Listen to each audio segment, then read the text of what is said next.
త్రేతాయుగంలో రావణ వధానంతరం బ్రహ్మహత్యా దోషాన్ని పోగొట్టుకోవటానికి శ్రీరాముడు శ్రీశైల శిఖరాన్ని చేరి అక్కడి నుంచి శివుణ్ణి సందర్శించినట్లు చెబుతారు. శ్రీరాముని పాదస్పర్శతో పునీతమైన శ్రీశైల శిఖర విశేషాలేంటో మనం ఇప్పుడు చూద్దాం. నమః శివాయ.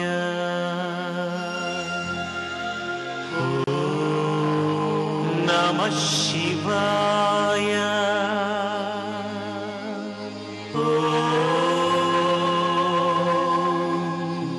నమః శివాయ.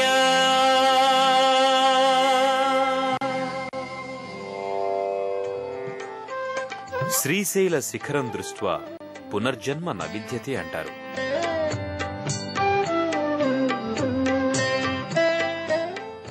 శ్రీశైల శిఖర దర్శన మాత్రాన పునర్జన్మ ఉండదని పురాణాలలో ప్రస్తుతించారు. చావు పుట్టుకల సంకెళ్ల నుంచి ముక్తిని కలిగించే ఈ శిఖరేశ్వరం శ్రీశైల ప్రధానాలయమైన మల్లికార్జున స్వామి ఆలయానికి 8 కిలోమీటర్ల దూరంలో ఉంది.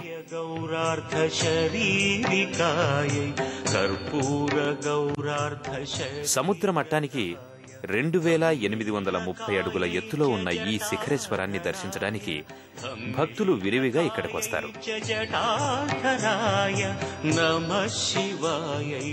శ్రీశైల శిఖర ప్రాంతాన్ని చేరుకోగానే భక్తులు అక్కడ విధిగా ఏర్పాటు చేసిన మెట్ల మీదుగా నడుచుకుంటూ శిఖరేశ్వరంలో కొలువు తీరిన వీరశంకరుని ఆలయానికొస్తారు.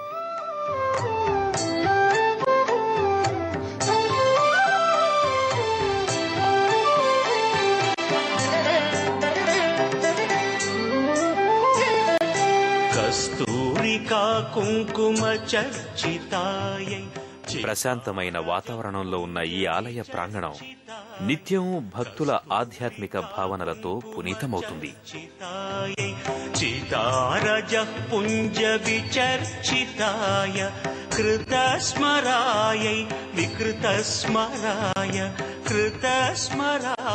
గర్భాలయం, అంతరాలయం, ముఖమంటపం కలిగి ఉన్న శిఖరేశ్వరాలయం తూర్పు ముఖంగా ఉన్న రాతి కట్టడం.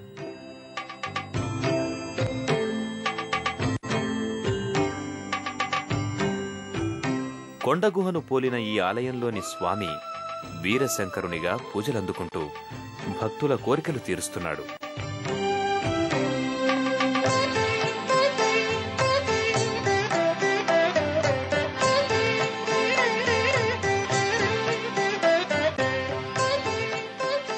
ప్రధానాలయానికి పైభాగంలో ఒక రోలు, దానిలో పొత్రం, దానిపై నందిని అమర్చారు.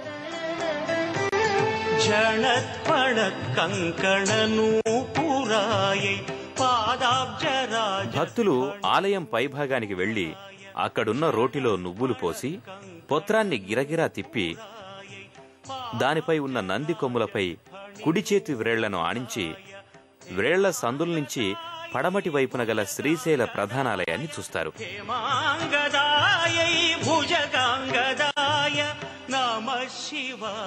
ఒకప్పుడు ఈ రోటి కింది భాగంలో రంధ్రం ఉండేదని, భక్తులు నువ్వులు పోసి తిప్పినప్పుడు అవి నలిగి కింద ఉన్న వీరశంకర లింగంపై నూనెగా మారి పడుతుండేదని చెప్తారు.